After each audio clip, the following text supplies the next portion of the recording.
Nous sommes le 4 mai 2026 et en ce moment, le groupe aéronaval du USS Abraham Lincoln est déployé en mer d'Arabie.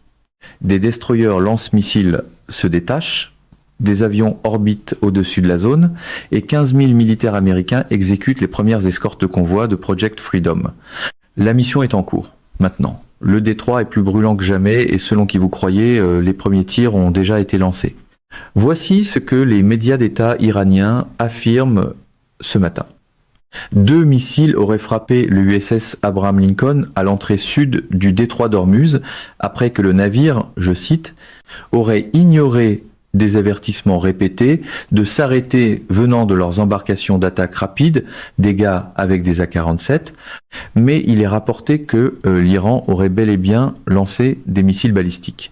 Fars News, le média affilié au CGRI, a amplifié cette version et en quelques heures, des médias comme Al Jazeera l'ont reprise. La machine rhétorique iranienne tournait alors à plein régime. En fait, on pourrait dire qu'elle était en post-combustion maximale.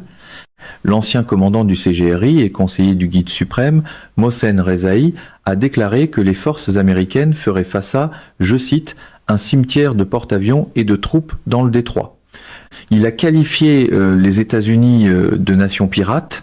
En ce moment, pendant que vous regardez ceci, les forces du commandement central américain ont commencé à soutenir Project Freedom et 2 navires marchands battant pavillon américain ont déjà traversé le détroit d'Ormuz.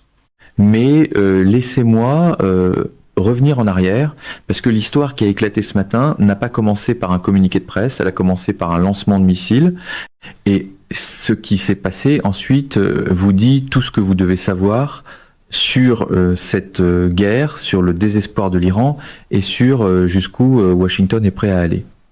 Voici la question à laquelle tout le monde doit répondre maintenant. Si l'Iran a réellement tiré sur un navire de guerre de la marine américaine le 4 mai, le jour même où Project Freedom a été lancé, et que l'armée américaine nie que la frappe ait touché sa cible, que s'est-il réellement passé près du port de Jask? Et surtout, qu'est-ce qui vient ensuite? Parce que peu importe ce que vous croyez, la réalité sur l'eau aujourd'hui est plus sérieuse que tout ce que nous avons vu dans ce conflit jusqu'ici. C'est presque comme si les États-Unis étaient un peu un miroir pour toi, mon ami. Le CGRI a aussi fixé un délai de 30 jours pour mettre fin au blocus naval américain, jurant de transformer Ormuz en piège mortel pour les navires de guerre américains si le blocus ne prend pas fin dans les 30 jours. Voilà la version iranienne, mais voici ce que les États-Unis ont dit. Et c'est venu vite. Et c'est venu simplement. Le CENTCOM a publié ceci. Ils ont dit « Le CGRI iranien affirme avoir frappé le USS Abraham Lincoln avec des missiles balistiques. Mensonge, le Lincoln n'a pas été touché. Les missiles lancés ne sont même pas passés près. » Le Lincoln continue de lancer des avions en appui à la campagne implacable du CENTCOM visant à défendre le peuple américain en éliminant les menaces provenant du régime iranien. Mais il semble que l'Iran ait effectivement tiré des missiles. Pendant ce temps, des F-ADX-8T et des F-ADX-8F décollaient du pont. Et pas seulement ça, on parle aussi probablement de A, un UIG Growler qui décollait eux aussi, et le A, un 8G Growler, c'est un avion de guerre électronique. Il peut décoller du USS Abraham Lincoln, monter là-haut, puis utiliser la détection électronique, le brouillage, le leurrage électronique et toutes sortes de techniques pour découvrir d'où ces missiles balistiques ont été lancés. Ensuite, il peut appeler des frappes de suivi menées par des F, ADX-8F, qui sont les F ADX-8 biplace, ou par des F-35 de l'US Air Force, des ADX, des F-15 et plus de 100 avions engagés dans cette opération de liberté de navigation. Et puis, en parlant d'Al Jazeera, Al Jazeera répète en quelque sorte tout ce que dit le CGRI. Voici ce qu'ils ont dit. Ils ont dit que 2 missiles avaient touché une frégate américaine dans le détroit d'Ormuz après qu'elle eut ignoré les avertissements de la marine iranienne de s'arrêter, selon les médias d'État, alors que l'armée américaine dit qu'aucun navire n'a été touché. Vous ne pouviez pas citer l'armée américaine en premier, hein? Il fallait commencer par le CGRI. On n'est pas vraiment surpris. Et ils ont poursuivi en disant que l'attaque rapportée survient après que le président américain Donald Trump a annoncé une mission navale baptisée Project Freedom pour guider les navires bloqués hors du détroit d'Ormuz à partir de lundi. Bon, cette partie semblait relativement vraie. Beau travail, Al Jazeera. Al Jazeera, ça va. Et le CENTCOM a publié ce communiqué de presse. L'armée américaine soutient le lancement de Project Freedom dans le détroit d'Ormuz. Les forces du commandement central américain commenceront à soutenir Project Freedom le 4 mai afin de rétablir la liberté de navigation pour le transport commercial dans le détroit d'Ormuz.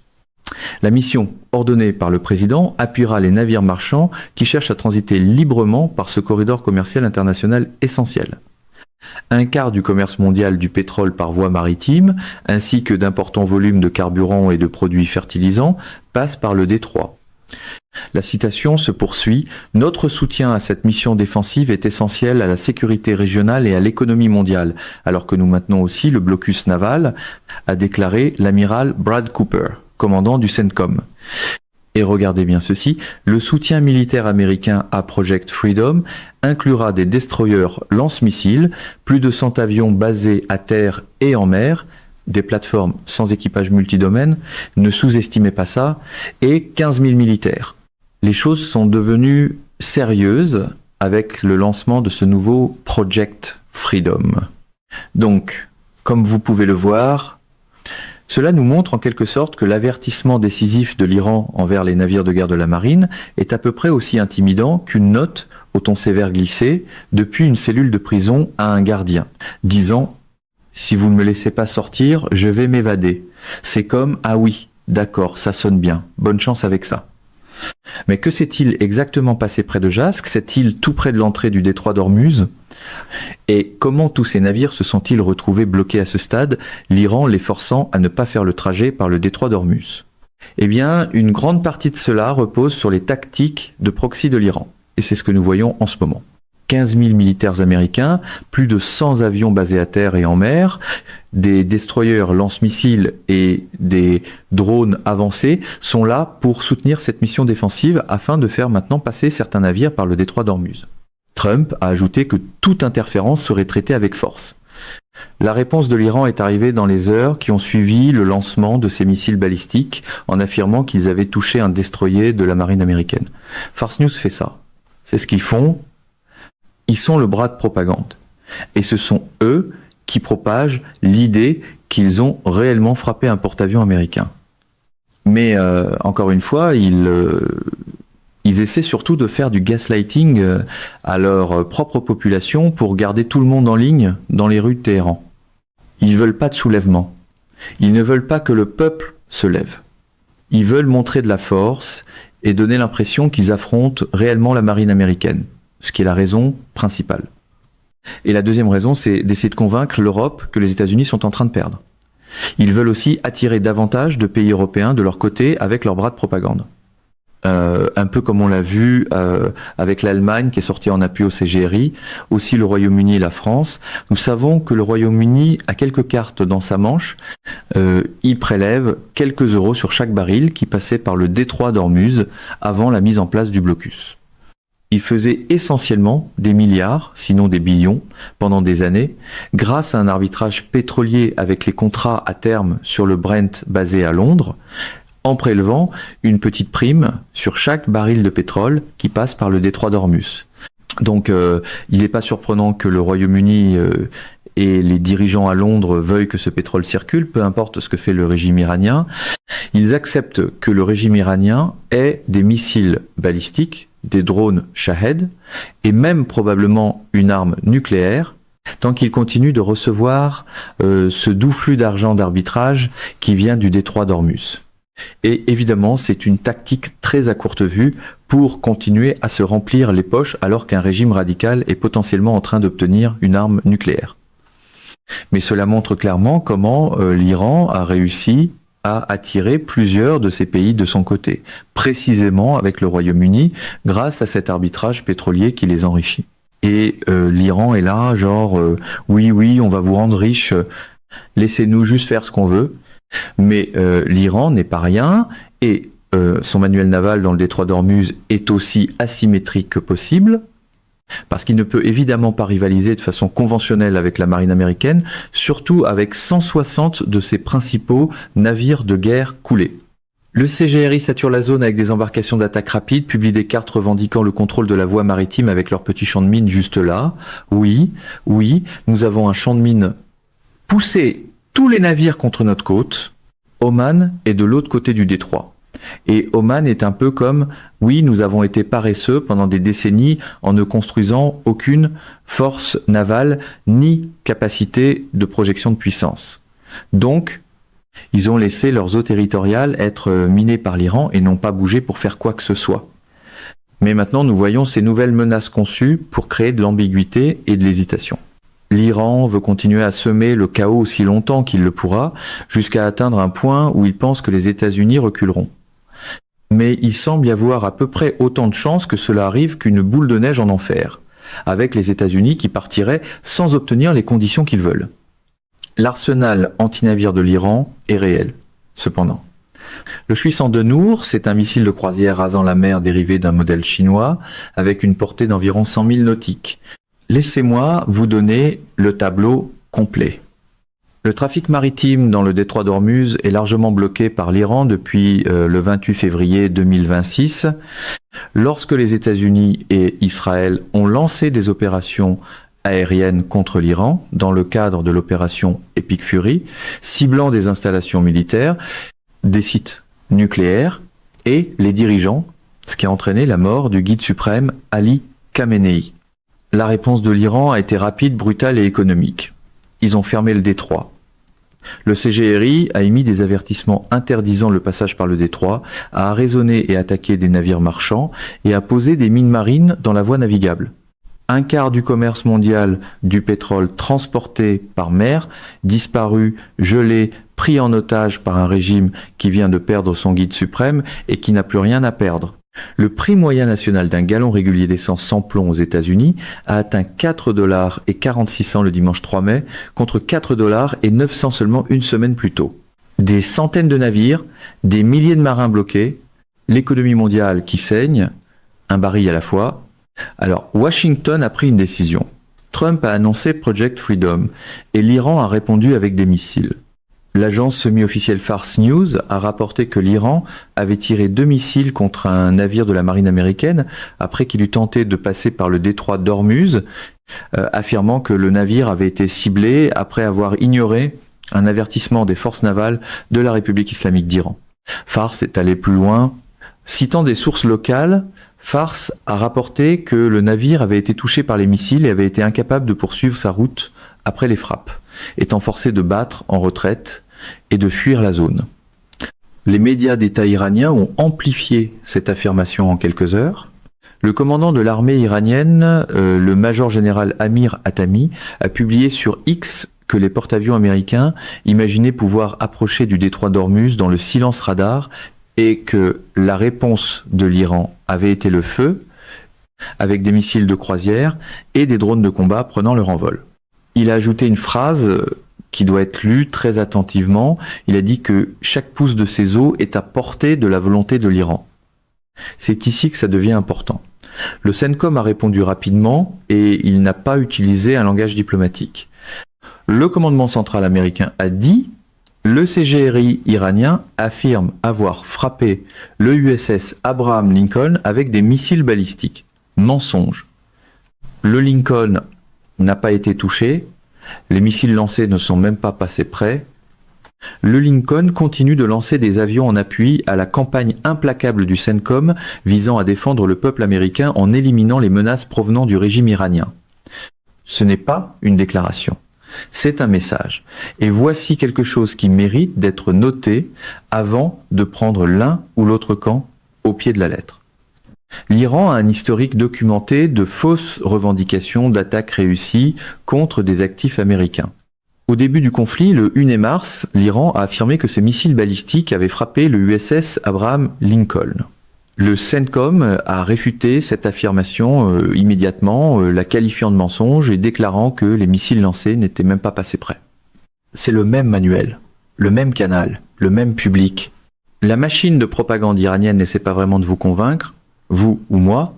Elle essaie de convaincre les gens dans les rues de Téhéran que leur gouvernement est encore en train de gagner, que la République islamique a encore des dents, que la mort de Khamenei n'était pas la fin. Mais Même après tout cela, soyons clairs. Des missiles ont été tirés. Un haut responsable iranien a dit à Reuters que l'Iran avait tiré un coup d'avertissement et qu'il n'était pas clair si le navire de guerre avait été endommagé. Les missiles étaient réels, le lancement était réel, l'intention était réelle. Ce que l'Iran n'a pas pu confirmer, c'est le résultat. Parce que le résultat n'était pas celui qu'il espérait. Le CENTCOM a actuellement 2 groupes aéronavals sous son commandement, dirigés par le USS Abraham Lincoln et le USS George H.W. Bush, positionnés ensemble en mer d'Arabie pour la première fois depuis le début du conflit. Pensez à ce que cela signifie. 2 porte-avions nucléaires de classe Nimitz, 2 fois la puissance de feu, 2 fois l'aile aérienne, 2 fois la portée. Et l'Iran vient de tirer des missiles en direction de cette force le jour même où elle a lancé une opération majeure pour rétablir la liberté de navigation du transport maritime mondial. C'est pas de la force. C'est de la panique déguisée en bravoure. Project Freedom du CENTCOM, qui a commencé le lundi 4 mai, est soutenu par des destroyers lance-missiles, plus de 100 avions basés à terre et en mer, des plateformes sans équipage multidomaine et 15 000 militaires. Ce n'est pas une mission d'escorte, c'est une déclaration de projection de force. Alors, qu'est-ce que Project Freedom exactement? Et pourquoi l'Iran a-t-il répondu avec des missiles dès son lancement? Qu'est-ce que cela nous dit sur la direction que prend cette confrontation?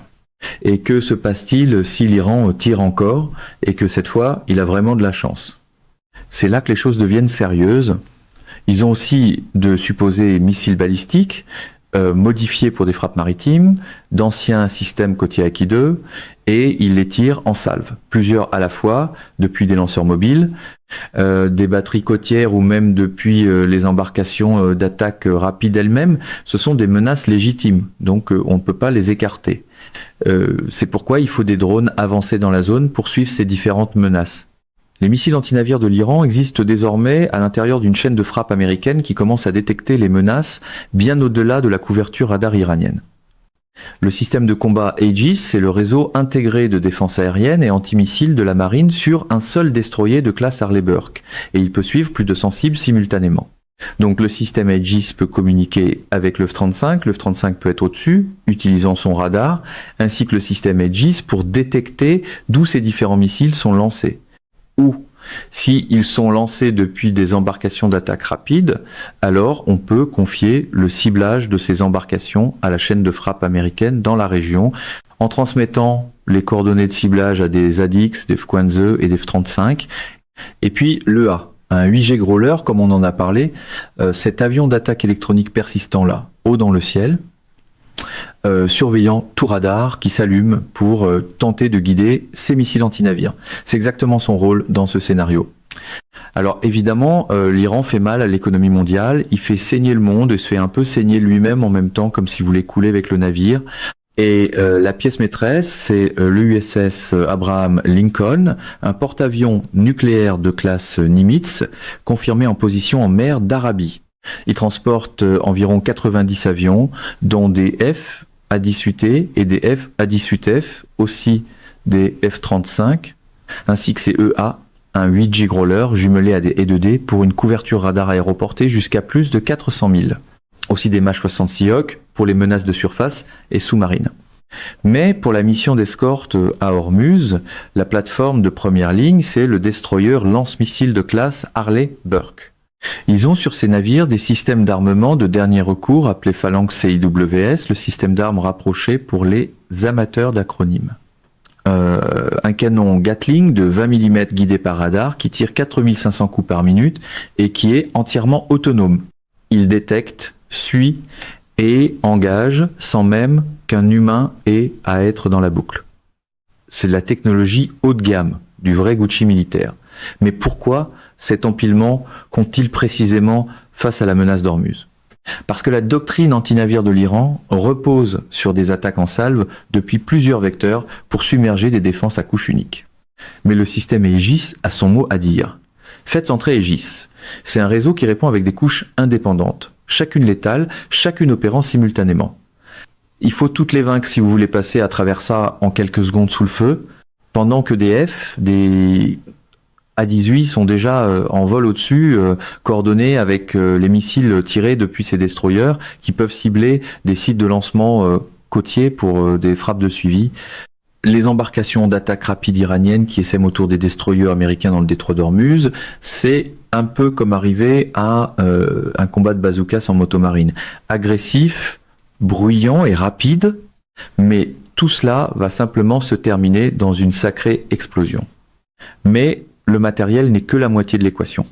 Ce qui se joue en ce moment entre Washington et Téhéran, c'est une partie d'échec stratégique.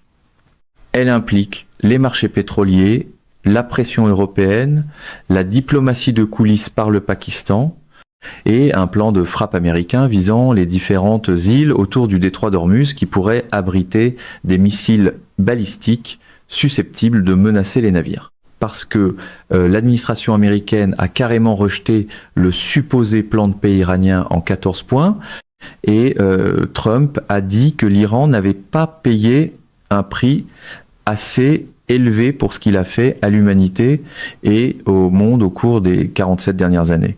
Ça ressemble un peu à une rancune, ça donne l'impression que les gants sont sur le point de tomber. Ce langage, toutefois, est délibéré.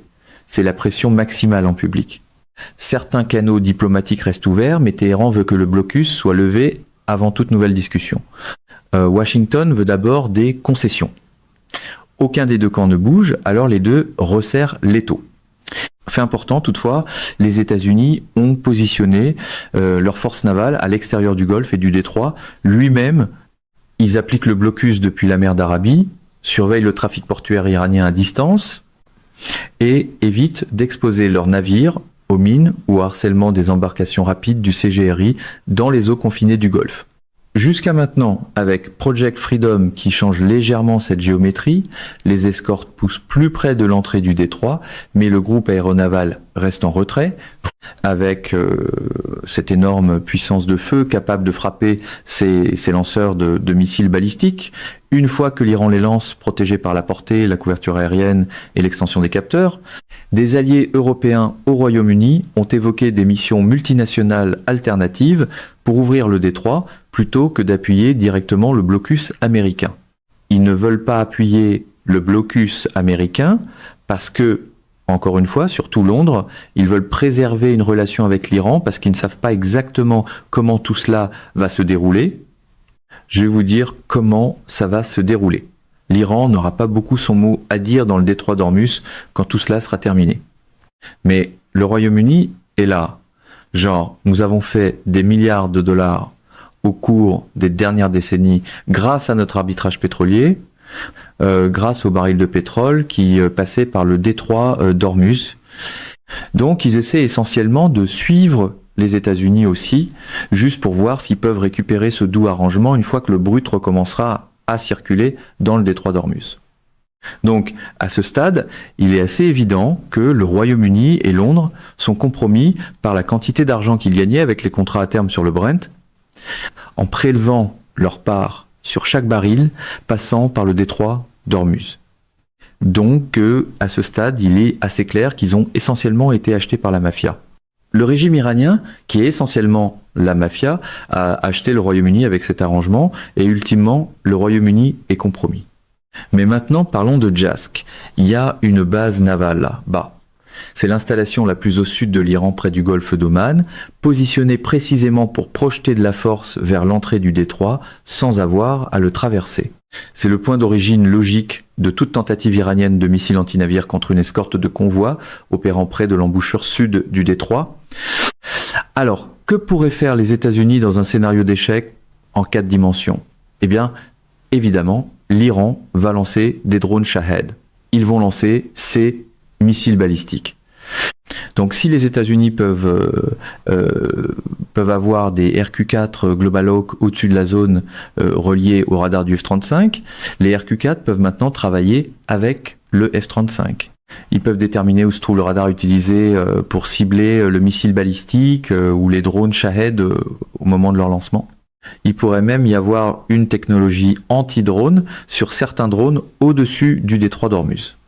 Je veux dire, pensez à ce qui se passerait si l'Anduril Fury ou les IX-BAT avaient la capacité d'être au-dessus du détroit d'Ormuz et de créer essentiellement un blocus aérien contre les missiles balistiques et plus précisément contre les drones Shahed.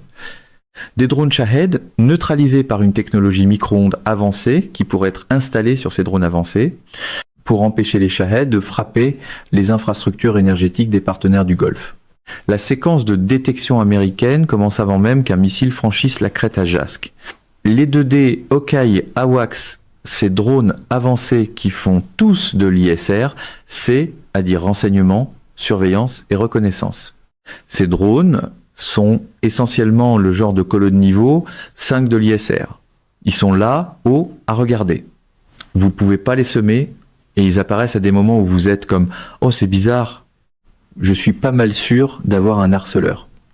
Et tout cela est connecté via Linksys, le réseau de données tactiques chiffrées qui relie toutes les plateformes américaines dans la zone. Les solutions d'interception sont calculées avant que les missiles atteignent leur altitude de croisière. C'est pourquoi la marine américaine peut avoir des réponses cinétiques. La marine américaine peut atteindre et intercepter ces missiles antinavires qui sont lancés. Et cela est principalement dû au système Aegis, qui peut intercepter les missiles entrants avec des SM-6 et des SM-2. Donc, évidemment, plus de 100 avions au-dessus de la zone. Parlons de ce qu'est vraiment Project Freedom, parce que le nom paraît propre et simple, mais la réalité ne l'est pas du tout. Selon 2 hauts responsables américains cités par le Wall Street Journal, les navires de guerre de la marine américaine n'escorteront pas actuellement les navires directement à l'intérieur du détroit d'Ormuz. Les responsables décrivent Project Freedom davantage comme un effort international de coordination du transport maritime, avec la marine américaine fournissant aux navires commerciaux des informations sur les meilleures façons de naviguer et d'éviter les mines navales iraniennes dans le détroit. Donc, le tableau est plus complexe qu'une simple escorte de convoi. Les États-Unis ne naviguent pas côte à côte avec chaque pétrolier dans un champ de mines. Ce qu'ils font est beaucoup plus intelligent. Ils construisent une chaîne de frappe autour de tout le détroit, depuis la mer d'Arabie vers l'extérieur, qui fait de toute tentative iranienne de menacer le transport maritime une décision potentiellement fatale pour celui qui appuie sur la détente du côté iranien. Voici comment cette chaîne de frappe fonctionne réellement en pratique aujourd'hui. Le USS Abraham Lincoln et le USS George H.W. Bush sont tous deux positionnés en mer d'Arabie, donnant au CENTCOM 2 fois la capacité de frappe, 2 fois l'aile aérienne et 2 fois la flexibilité pour appliquer le blocus et soutenir Project Freedom simultanément. Le USS Abraham Lincoln transporte à lui seul environ 90 avions, des F, ADX-8T et F Super Hornet pour les missions de frappe, des EA, un 8G Growler pour la guerre électronique et la suppression radar, des E2D Hawkeye fournissant l'alerte avancée aéroportée avec une couverture radar atteignant plus de 400 000 et des hélicoptères MH-60 Seahawk pour traquer les menaces de surface et les sous-marins sous la ligne de flottaison. Maintenant, doublez tout cela avec le groupe aéronaval du USS George H.W. Bush positionné juste à côté. L'Iran ne fait pas face à un navire de guerre. L'Iran fait face à un aérodrome flottant. Et cet aérodrome flottant est soutenu par un deuxième aérodrome flottant entouré d'un réseau de destroyers lance-missiles de classe Arleigh Burke, chacun portant le système de combat Aegis, capable de suivre simultanément plus de 100 cibles et d'engager les menaces entrantes avec des missiles intercepteurs SM-2 et SM-6 avant même que ces menaces n'atteignent les navires qu'elles ciblent. L'amiral Bradley Cooper du CENTCOM a confirmé que les forces américaines ont détruit 6 petites embarcations iraniennes dans le détroit d'Ormuz lundi, après que l'Iran a lancé plusieurs missiles de croisière, des drones et de petites embarcations contre des navires de la marine américaine et des navires commerciaux protégés par l'armée américaine. Les embarcations iraniennes ont été attaquées par des hélicoptères américains Apache et 60 Seahawk. Relisez ça lentement. 6 embarcations d'attaque rapide iraniennes disparues en un seul engagement. Le premier jour de Project Freedom, l'Iran a envoyé des essaims de petits navires, la pierre angulaire de sa doctrine navale asymétrique, et les hélicoptères américains les ont chassés dans l'eau. C'est pas un avertissement, c'est une démonstration. Et ensuite est venu le pétrolier ADNOC. Le ministère des Affaires étrangères des Émirats arabes unis a confirmé qu'un pétrolier national d'ADNOC avait été frappé par 2 drones alors qu'il transitait par le détroit d'Ormuz sans blessés signalés. Les Émirats arabes unis ont qualifié cela d'attaque terroriste iranienne. Cette seule phrase compte énormément parce que les Émirats arabes unis ne sont pas un pays qui utilise le mot terroriste à la légère lorsqu'il pointe un voisin avec lequel il partage un littoral. Ce sont les États du Golfe qui voient l'un de leurs propres pétroliers appartenant à la société énergétique d'État d'Abu Dhabi être frappé par des drones iraniens le même jour où les États-Unis tentent de rétablir le transport maritime, et ils en ont fini avec la diplomatie. Les prix du pétrole ont bondi de 5% sur les informations selon lesquelles le navire de guerre avait été repoussé avant de se stabiliser à environ 5% de hausse à mesure que la situation se clarifiait. Les marchés ont réagi en temps réel au brouillard de guerre généré par la machine de propagande iranienne, et c'est précisément le but. Même si aucun navire américain n'a réellement été touché, la revendication elle-même fait bouger les prix du pétrole. Elle crée de l'incertitude. Elle fait hésiter les compagnies maritimes. Elle garde ces centaines de navires ancrés dans le Golfe un peu plus longtemps. L'Iran n'a pas besoin de couler un destroyer pour gagner un cycle médiatique. Il lui faut simplement assez d'ambiguïté pour garder l'économie mondiale nerveuse. C'est le jeu qu'il joue en ce moment. Mais Washington ne joue pas au même jeu. Trump a déclaré que la dernière offre de l'Iran pour mettre fin au conflit était absurde et que les États-Unis répondraient avec force à toute interférence dans les opérations de Project Freedom. Le sénateur Lindsey Graham a qualifié la posture de négociation de l'Iran de rien d'autre que de tactique dilatoire et a dit « Il est maintenant temps de rétablir la liberté de navigation et de répondre avec force si l'Iran insiste pour terroriser le monde ». Le langage politique à Washington, en ce moment, n'est pas calibré pour la diplomatie. Il est calibré pour l'autorisation d'une escalade. Les pourparlers visant à mettre fin à la guerre ont achoppé notamment sur le contrôle du détroit après la guerre. Des centaines de navires et jusqu'à 20 000 marins n'ont pas pu transiter par le détroit pendant le conflit, avec des équipages bloqués à cause de la fermeture, manquant de nourriture et d'autres fournitures selon l'Organisation maritime internationale. 20 000 marins bloqués, des expéditions mondiales d'engrais gelés, des approvisionnements de gaz naturel liquéfiés vers l'Europe perturbée, ce n'est plus un conflit régional. C'est une urgence de chaîne d'approvisionnement mondiale portant un uniforme militaire. Alors voici l'évaluation honnête. L'Iran a tiré des missiles aujourd'hui. Certains de ces missiles étaient réels. Le CENTCOM dit qu'aucun n'a touché sa cible. 6 embarcations d'attaque rapide iraniennes sont au fond du détroit d'Ormuz. Un pétrolier émirati est endommagé, 2 navires marchands battant pavillon américain sont passés, et le USS Abraham Lincoln continue de lancer des avions. Au premier jour de Project Freedom, les États-Unis ont atteint leur objectif principal, et l'Iran a perdu simultanément des embarcations, de la crédibilité et le récit. Mais voici la question que personne dans les médias traditionnels ne pose assez fort. Que se passe-t-il au deuxième jour ? Que se passe-t-il lorsque l'Iran, acculé, humilié et à court d'options conventionnelles, décide qu'une frappe symbolique ne suffit plus ? Parce que les missiles balistiques de l'Iran sont réels, ses mines marines sont réelles, ses SM de drones sont réels. Et un régime qui vient de perdre son guide suprême, qui a vu 160 de ses navires de guerre couler, et qui voit maintenant son dernier levier stratégique, le contrôle du point d'étranglement pétrolier le plus critique du monde, être systématiquement démantelé par la marine américaine est un régime qui a très peu à perdre et toutes les raisons de faire quelque chose de désespéré. C'est le moment sur lequel les historiens reviendront. Le 4 mai 2026, le jour où les États-Unis sont entrés dans le détroit d'Ormuz et ont dit « assez », le jour où l'Iran a riposté et a raté sa cible, le jour où le monde a retenu son souffle en se demandant si le prochain tir allait lui aussi raté. Gardez l'œil ouvert, parce que tout ce qui se passera dans les prochaines 48 heures dans ce chenal de 34 km de large, entre l'Iran et Oman, va résonner pendant des décennies. Mesdames et messieurs, notre émission d'aujourd'hui s'arrête ici. Nous vous invitons à partager votre avis personnel dans la section des commentaires ci-dessous. Perspective politique vous salue et vous donne rendez-vous très bientôt